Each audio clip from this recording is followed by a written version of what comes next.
everybody. Welcome to the Loch Briar Knits podcast. I'm Kelly, your hostess. Welcome back to all the new and returning viewers. Well, actually, welcome back to all the returning viewers. Welcome to all of the new viewers. We did pick up some new viewers over the Vlogmas, so welcome. And thank you, everybody, for watching the Vlogmas. I hope you guys enjoyed it as much as I did making it. Scout says thank you for all of the compliments. She will promise to make return engagements during the monthly vlogs that I do. Today's tea is Stash Double Hazelnut Chocolate, I think it's called. And this was one of the ones that was in the advent calendar from Sweet Sparrow Knits that I got. It's okay.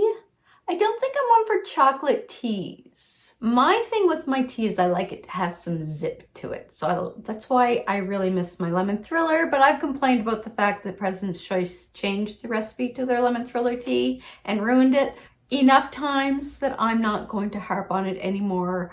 I am just going to attempt to accept the reality. This is not a tea podcast. I probably shouldn't have brushed my teeth before I started to drink it though. My bad. This is episode 109 and it is my Make 9 for 2022. And I've made a list. I've checked it thrice. I've tinkered with it a bit. I've redone it about 6 times because what I decided to do with my Make 9 this year is there are some elements that I want to try that I have not tried before. And I'm going to make that part of the Make 9. But I also have some languishing whips from 2021. What I decided to do was my first goal for 2021 was to finish the languishing whips. One of the languishing whips was my Oslo hat that I was knitting. And so if you've watched Vlogmas, you saw me, I was working away on this and I ran out of red mohair. I improvised, I figured I'll just make it white.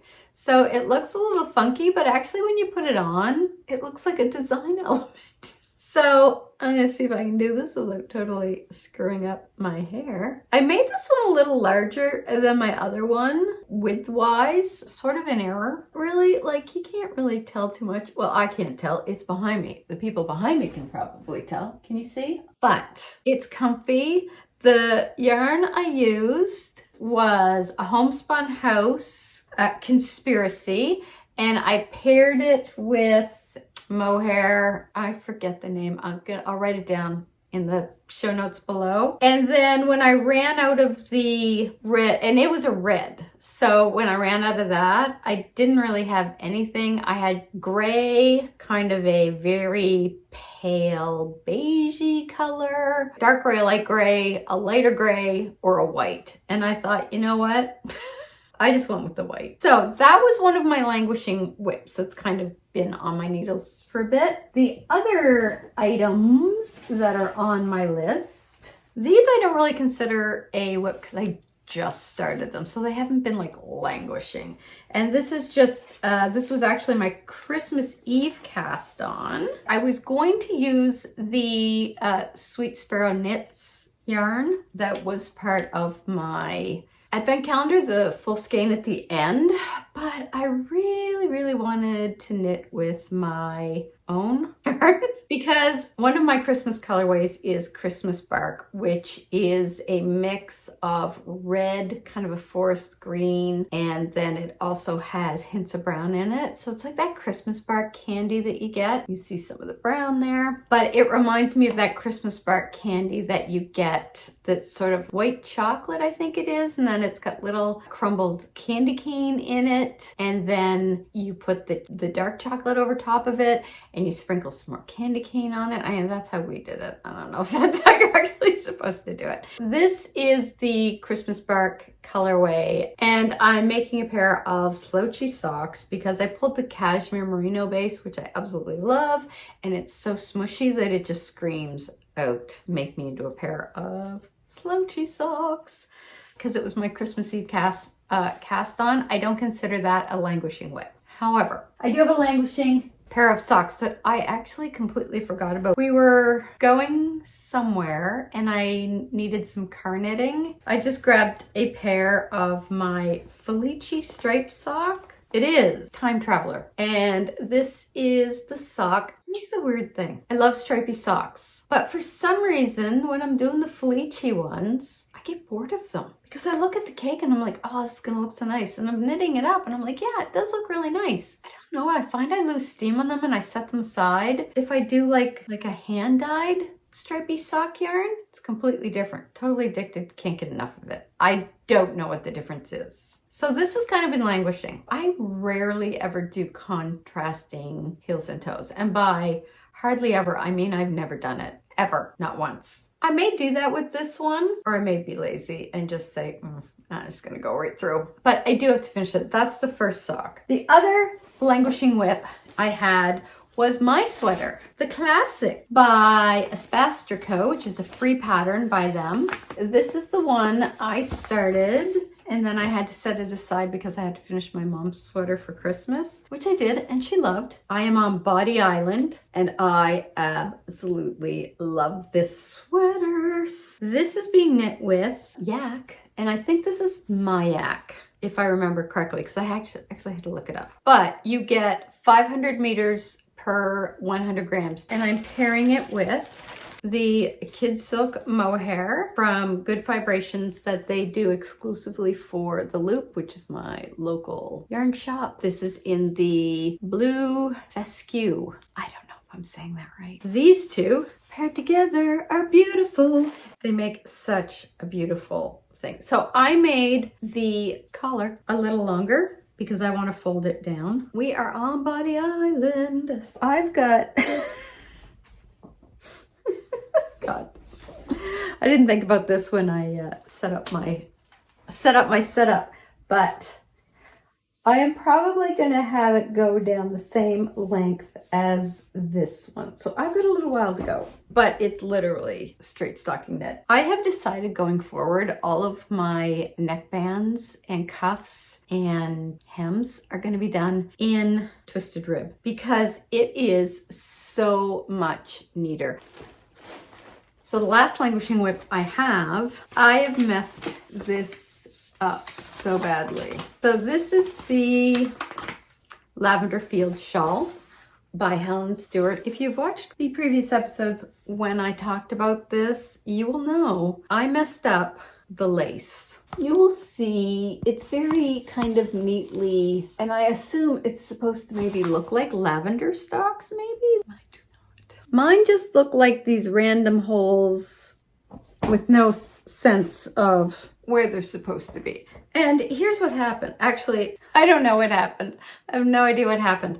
I got to one point when I realized my stitch count was way off. And I think that was when I got this section here. So I had kind of done, it's really hard, it's really not showing up very well.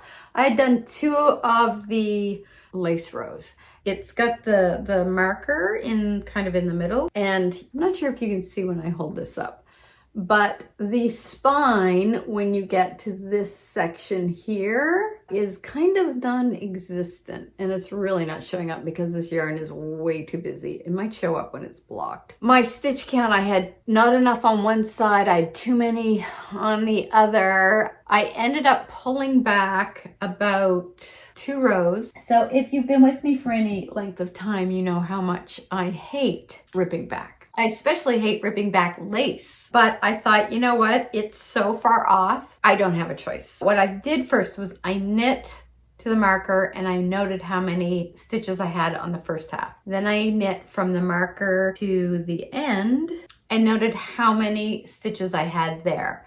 Then I looked at the pattern to see how many stitches I was supposed to have. Then when I went to knit back the rest of the way. Now at this point I'm supposed to be knitting lace, but I was like, I'm just gonna have to do 2 knit rows in between the lace because I need to figure out my stitch count and get it the way it's supposed to be. I went back and I adjusted the stitches to the correct amount so that when I went to start the next lace row, I had the exact correct amount of stitches. What happened was I got to the first marker. I think I had a stitch left or I didn't have enough. I didn't know what I was doing wrong.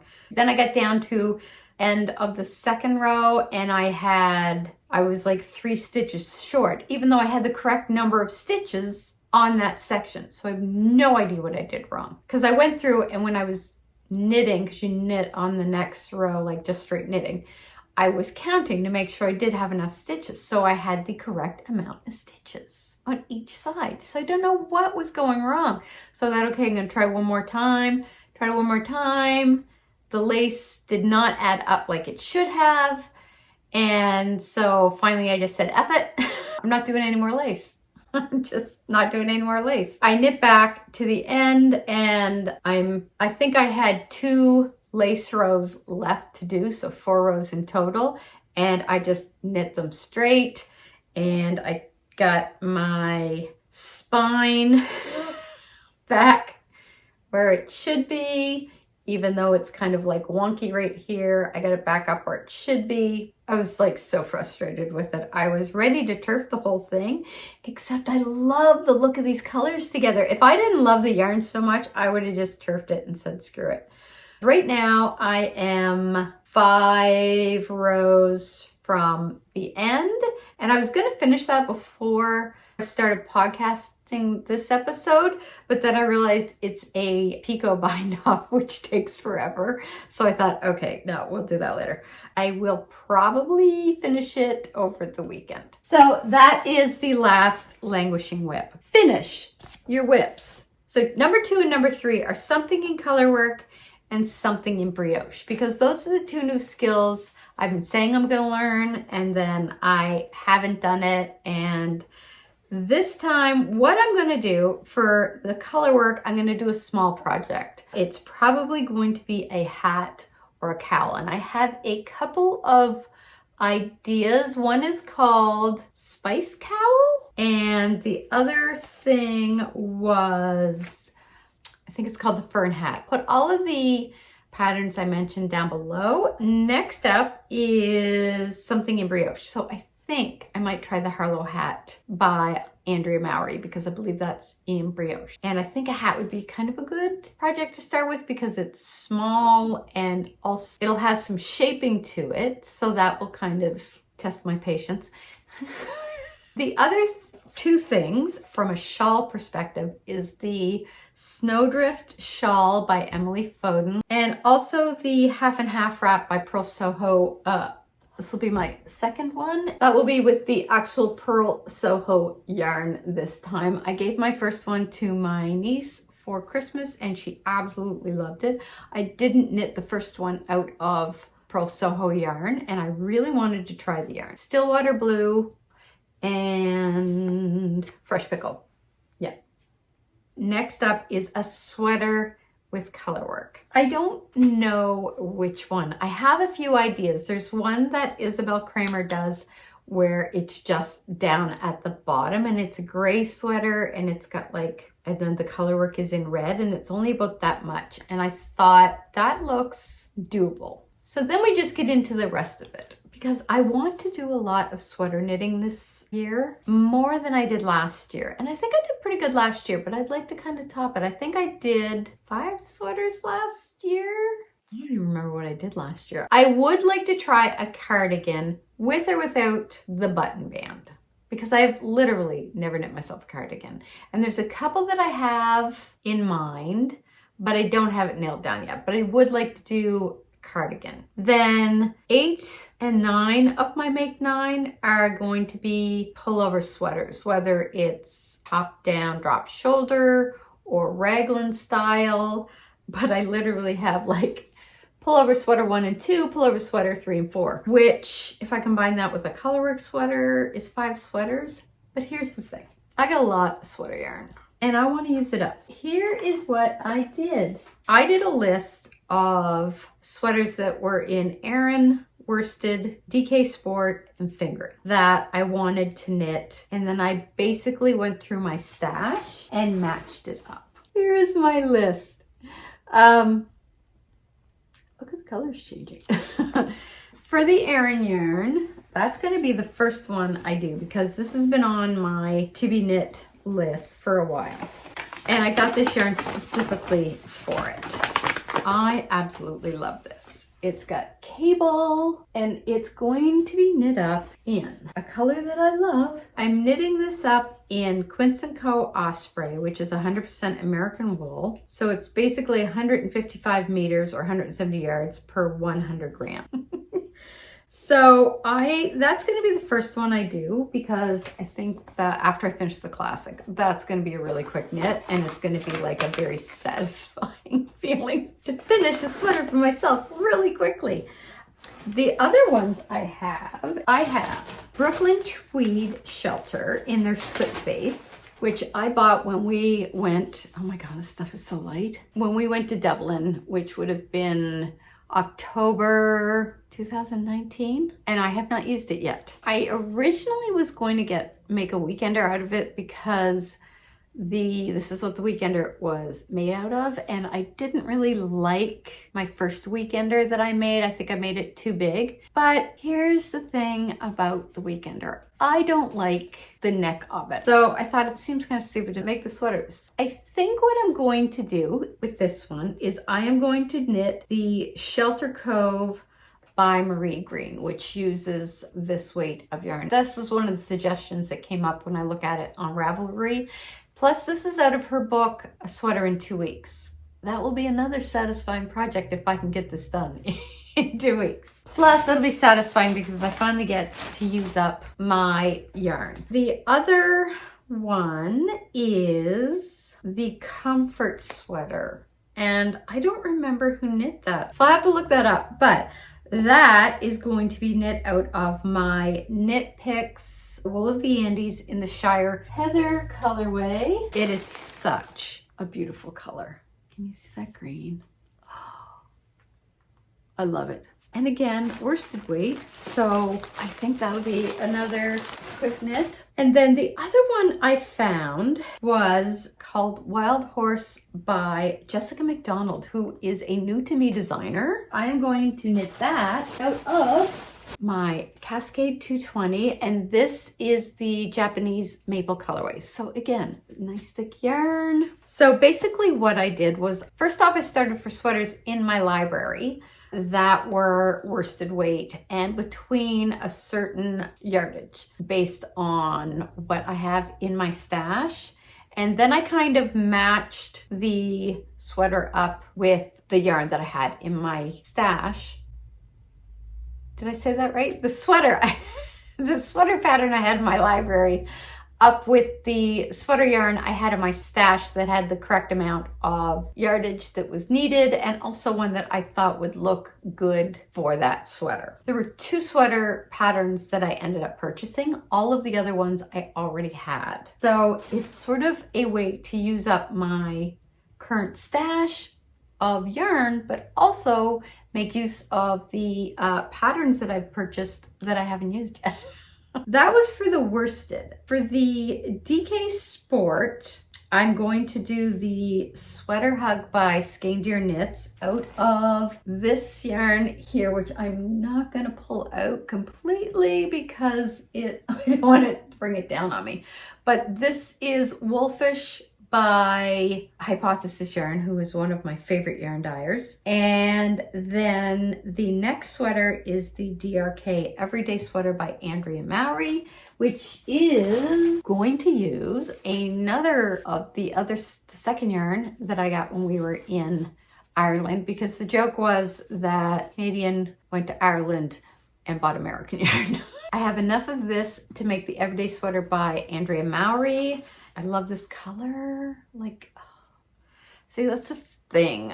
It's like there's so many yarns and so many colors I like. It was hard to decide, but I really want to start using some of the ones that I have had in my stash for a while. So the Everyday Sweater by Drea Renee Knits, Andrea Mowry, in the Brooklyn Tweed Arbor. This is the Heron colorway, and it is 100% American Targhee wool.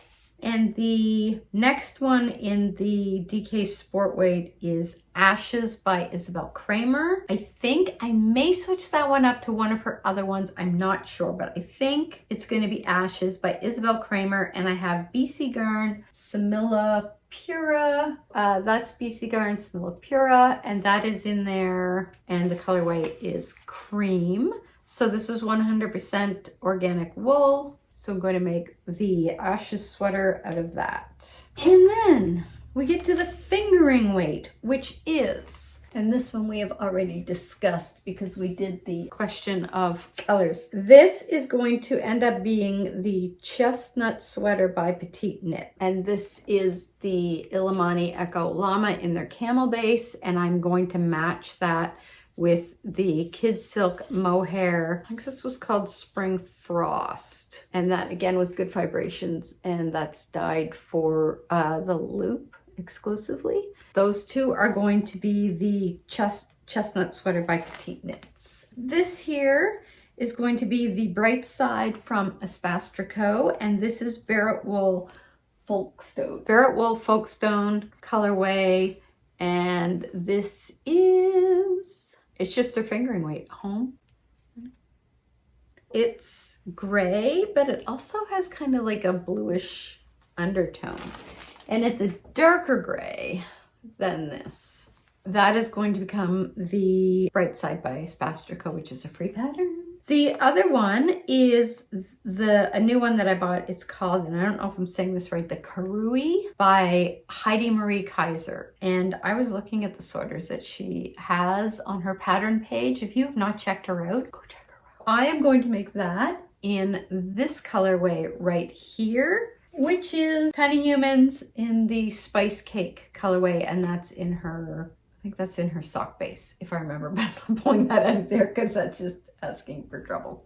So those are kind of the sweaters that I'm planning.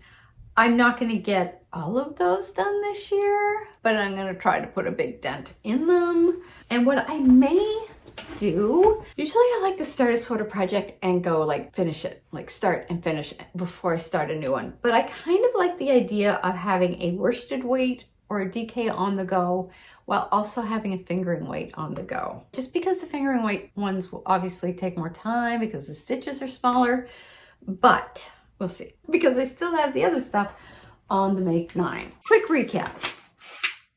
Finish the whips in 2021. Do something in colorwork, a hat or a cowl. Something in brioche, which I think is going to be the Harlow hat. Snowdrift Shawl by Emily Foden. The Half and Half Wrap by Pearl Soho. A sweater in colorwork. A cardigan with or without the button band. And then after that is a pullover sweater 1 and 2 and pullover set 1 or 3 and 4. So that is the Make 9 for 2022. We're not going back to 2020. I hope you guys enjoyed this. I'd love to hear what some of the things on your guys' Make 9. If you're doing a Make 9, do you do a Make 9? Tell me down below.